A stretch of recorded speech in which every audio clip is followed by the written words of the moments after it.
Hi, I'm Jeff Farnwell, Director of the MBA program at Rockford University. About 18 months ago, the Rockford Chamber of Commerce set out to make networking easier in Rockford by identifying area people you should know in business. Currently, 41 people have been recognized and celebrated as one of these people. This series of talks, held at Rockford University, was designed to provide a vehicle for the public to hear from and learn about each of the people you should know. I hope you enjoy this talk. For being here today. I have the privilege of introducing Paulina Sihakom. Is that correct? Paulina. She's a 22-year banking professional in the Rockford market. She is an immigrant from Laos and has resided in the Rockford area for 32 years with her family. She received her education through the Rockford Public School, Rock Valley College, Aurora University, and the Illinois Banker Association. Paulina is an active community advocate serving on several non-for-profit boards in the Rockford community. Her current roles are Executive Board Member for Goodwill of Northern Illinois, Executive Board Member of the Lao American Association of Northern Illinois, Board Member of Northern Illinois Community Development Corporation, Board Member of Athena PowerLink Rockford Chapter. She's also Segment Lead for Transform Rockford Revitalization Team and board member of YWCA of Rockford. Paulina serves the organization's mission to help individuals with barriers for gainful employment, empowering women, and early childhood education. Paulina's first professional post was to work with consumer banking clients to deliver alternative solutions to manage their assets. After 17 years of various roles within the bank, in June of 2010, Paulina was selected to lead the Rockford market for PNC Bank as their market executive. In this role, she coordinated many relationships in winning key, profitable corporate and public entity clients for PNC Bank. She continues to build her network of contacts to ensure continuing growth for her organization while balancing the objective of the community's goal. She is passionate to help her organization and community strive to achieve their objectives by living the shared values of Transform Rockford. And also, she's a 2014 People You Should Know. And today she'll be talking about people, participation, and power. Thank you. Thank you. Wow. Thanks. Thank you, Michelle. And thank you, Rockford University, for allowing me to share my story. And thank you, those that are here today, who is interested in hearing me and sharing your lunch hour with me. I'm honored that you are here today. Good afternoon. My name is Paulina Sihakom, and Rockford is my home. Please allow me to share my story and journey from Laos. 32 years ago, in a small town in the southern province of Laos, a group of people planned a bold, life-changing experience for themselves and their families, thereby affecting their communities. They made a decision that they would not accept the current state of life to be ruled by communists. Although they all came from different walks of life, their response to the conditions in which they lived were the same. Collectively, they value freedom and envision a brighter future for themselves and their loved ones. There were many discussions, ideas were heard and respected. People accepted responsibility for improving their lives and those of loved ones. As a result, many of us fled communism. We were committed to arriving at a new way of life. After escaping our country, we took asylum in the Ubon northeastern province of Thailand. It is a refugee camp. My favorite memories of being in the camp were making my morning routines to the camp's health clinic, where the children were fed crackers and a glass of milk by the UNICEF aides. Because of my father's support for the American Allied Army during the war, our family was a target by the communists. Our family was moved quickly through the process to avoid capture of my father. As a 10-year-old child, I joined my family, which included my father, mother, and younger sister, as we hoped, planned, and found a new life in America. Of course, encountered many moments of great uncertainty and filled with challenges. Prior to making this great voyage, I have never seen an actual airplane before, but I didn't have time to be scared. We just needed to move quickly. After living in the camp for about 8 months, we were told by UNICEF aides they found a sponsor for our family, a Catholic church in Chicago, Illinois. In the summer of 1981, with $30 and a small dictionary in my father's hand, for simple command phrases like Where's the restroom? Would you please help me? We arrived in America. The winter was brutal for us, as we came from an environment where 50-degree weather was considered freezing cold for us. Now I think it's summer. My life has evolved wonderfully, particularly when compared to my early years. Although we didn't have much in material goods, I had great memories and experiences growing up in Rockford. We lived in a 2-bedroom apartment that I shared with my 2 sisters near Zion Lutheran Church, and we walked to school starting with Kishwaukee Elementary School, Lincoln Middle School, and East High School. Along the way, there were many individuals that made was significant in my life, specifically my elementary school teacher, who not only was my school teacher, but she invited me to her church. She became my Sunday school teacher as well. Thank you, Mrs. Bridgman, for teaching me to read by giving me Bible verses to remember. Yes, I was competitive then too. I loved to get all the gold stars next to my name every Sunday. I completed my primary education through the Rockford Public School and applied to several colleges out of state.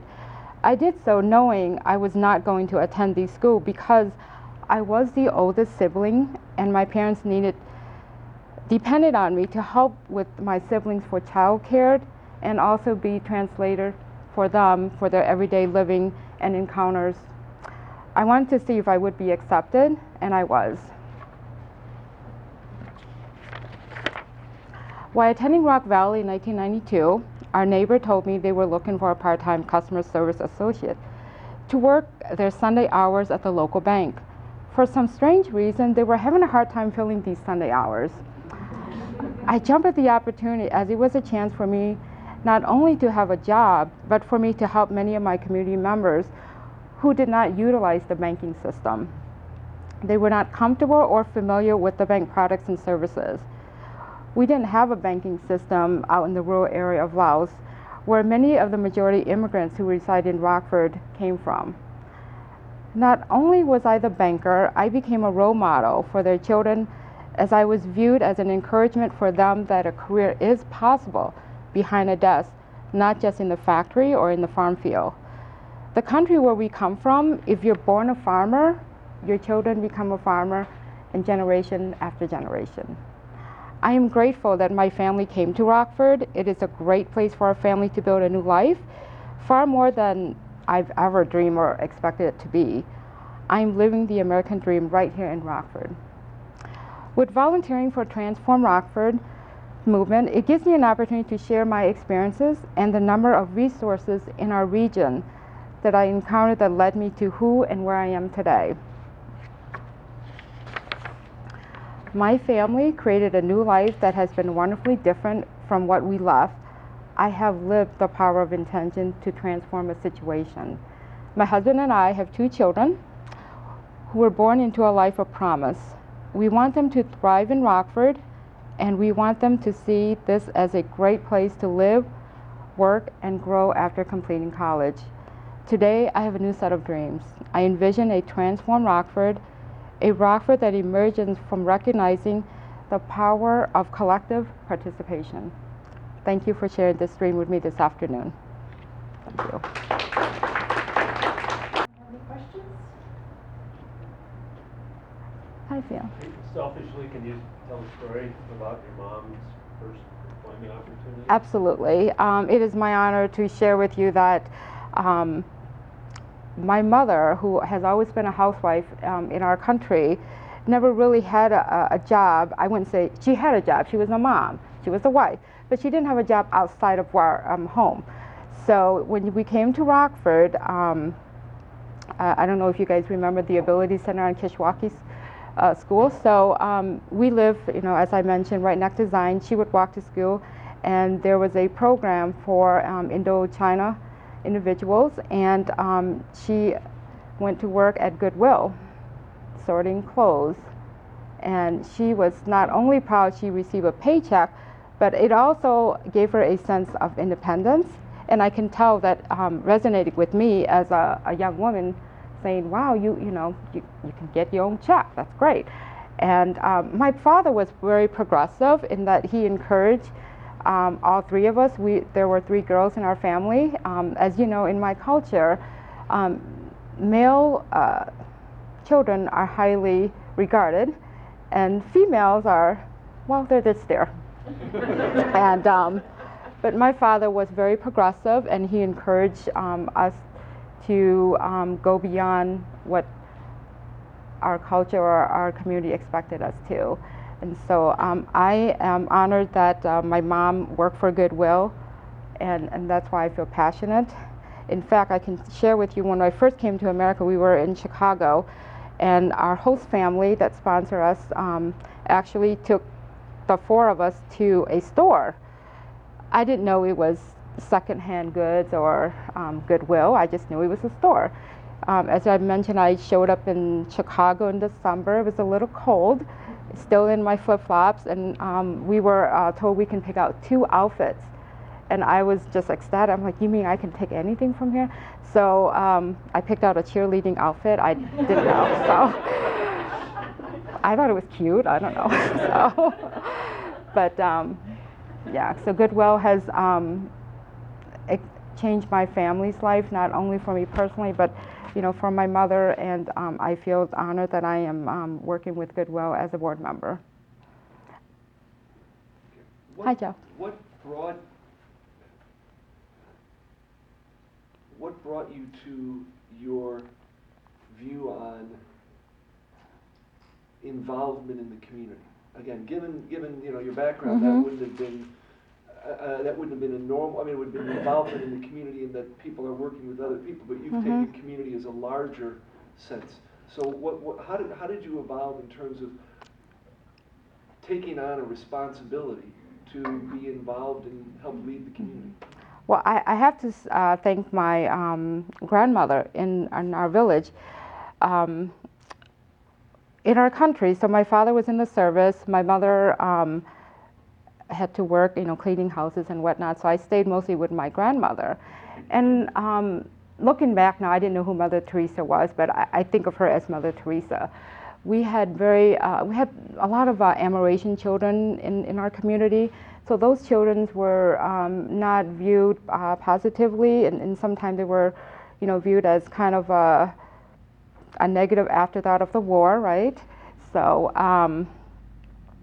my grandmother would take those children in to our house, and with the little that we had, she would take them and feed them.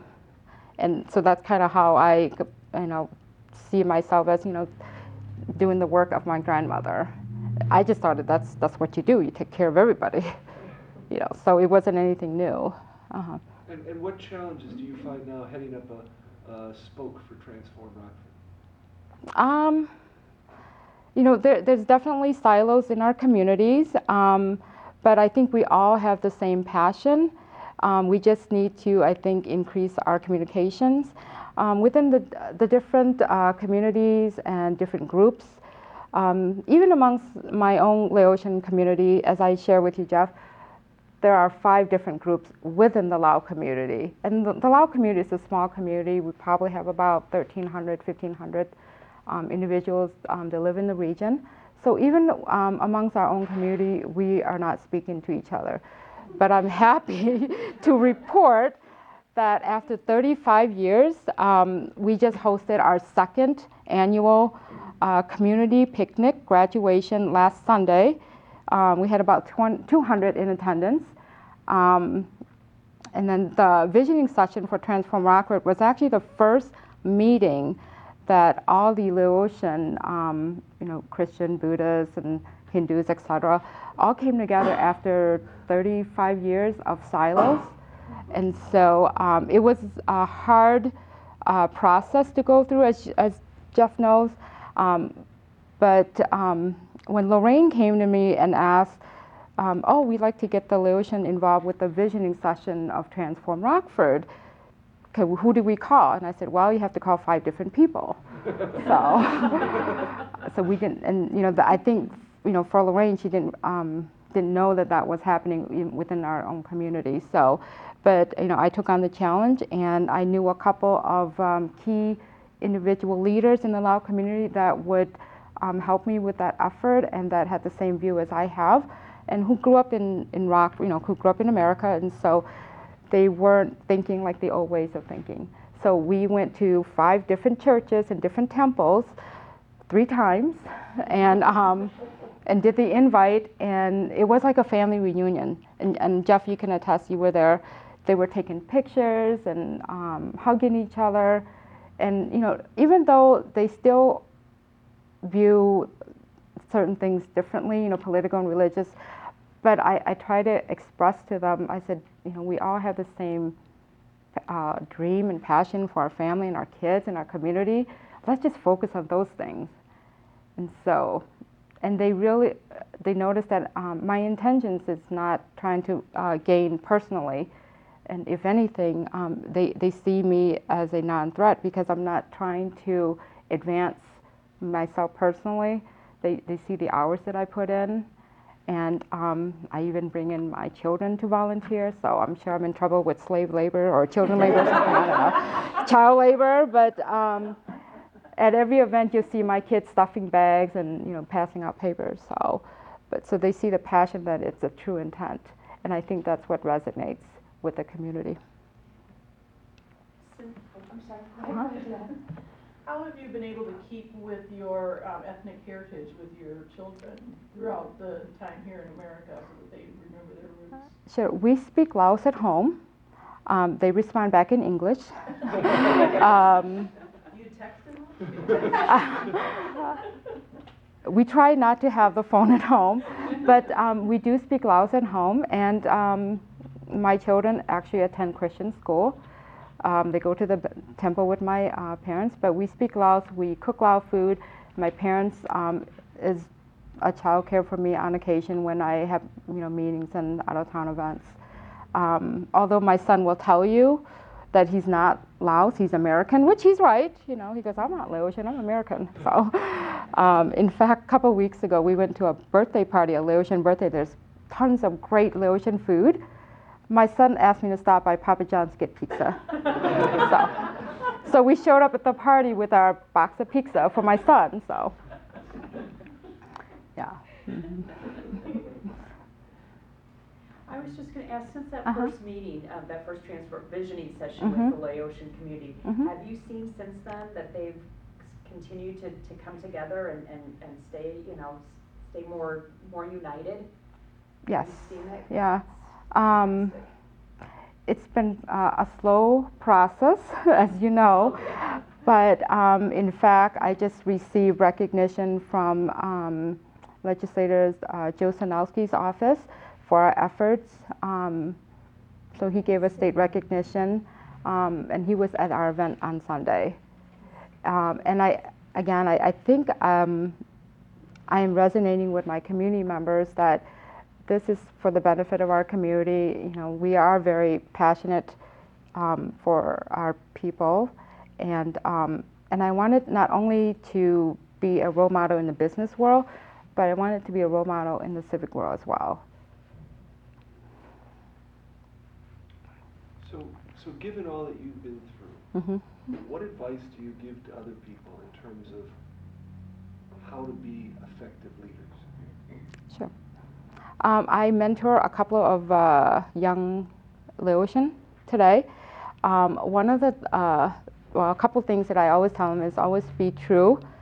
If you don't know, say you don't know. Just the basic follow through what you say you're going to do. If anything, be genuine, and don't try to be pretentious, I guess. Just very simple,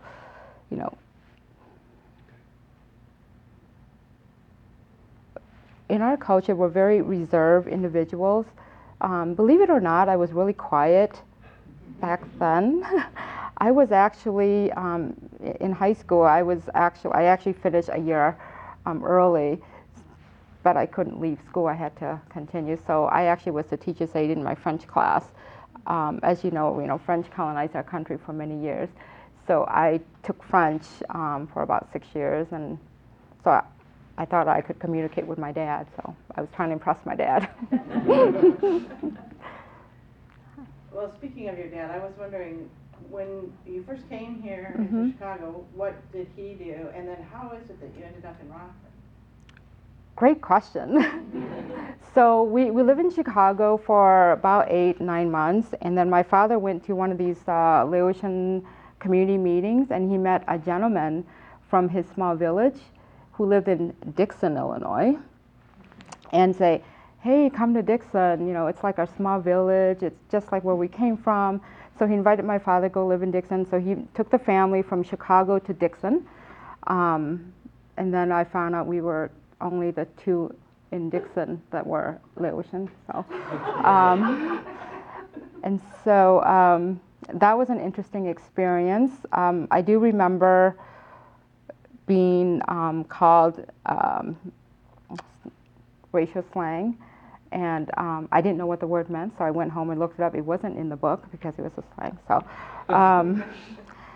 But I met some great people in Dixon as well. My father, his background is he was a pharmacist in the medical field, and of course that didn't transfer here. So he went to Kishwaukee College and got his CNC machinist. And while he was going to school, he worked as a landscaper for a doctor and to get cash. My mother cleaned house, and she was a beautician in our country, and she was the shampoo lady at the local beauty salon.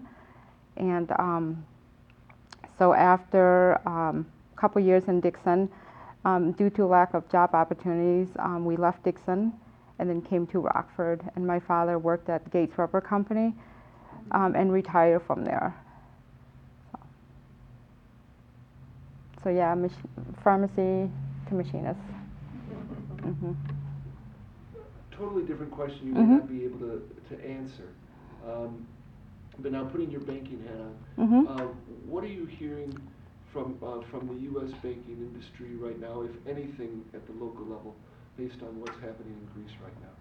Are there things coming across your desk, that at all about, the Greece being thrown out of the Eurozone or not, or anything? From our corporate perspective, we are very cautious of what's going on in Europe because we do have a lot of our clients that have vendors overseas that would be affected by that. So we always try to be proactive with our clients to put risk mitigation in place for such event as this.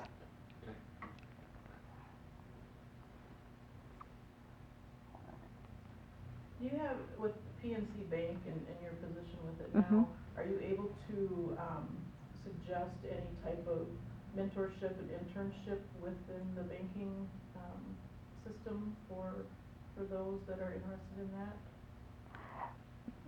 It depends on the position.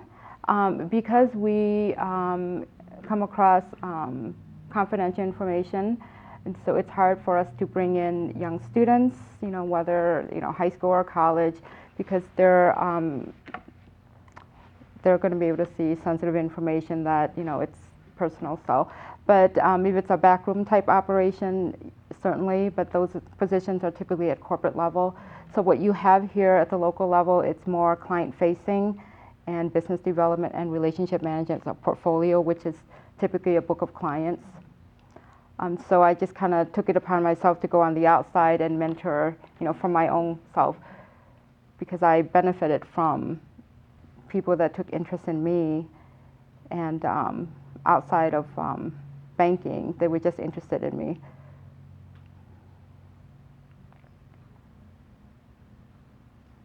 Anyone have any more questions?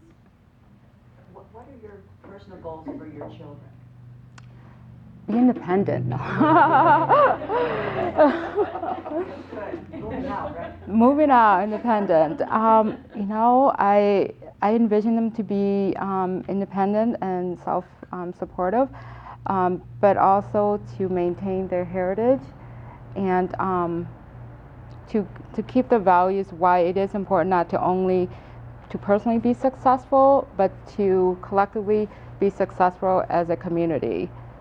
So, and I think my daughter, she's 13, and when people meet her, they think she's a mini me.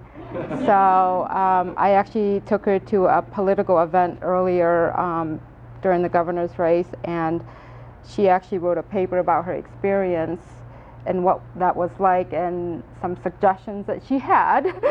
And at 13, so that, you know, she had a bucket list at 13. So, so yeah. So when Miss Lorraine met her, and she said, "Oh my gosh, she's a mini me of Paulina." So, a taller mini me. So yeah, she's much taller. So.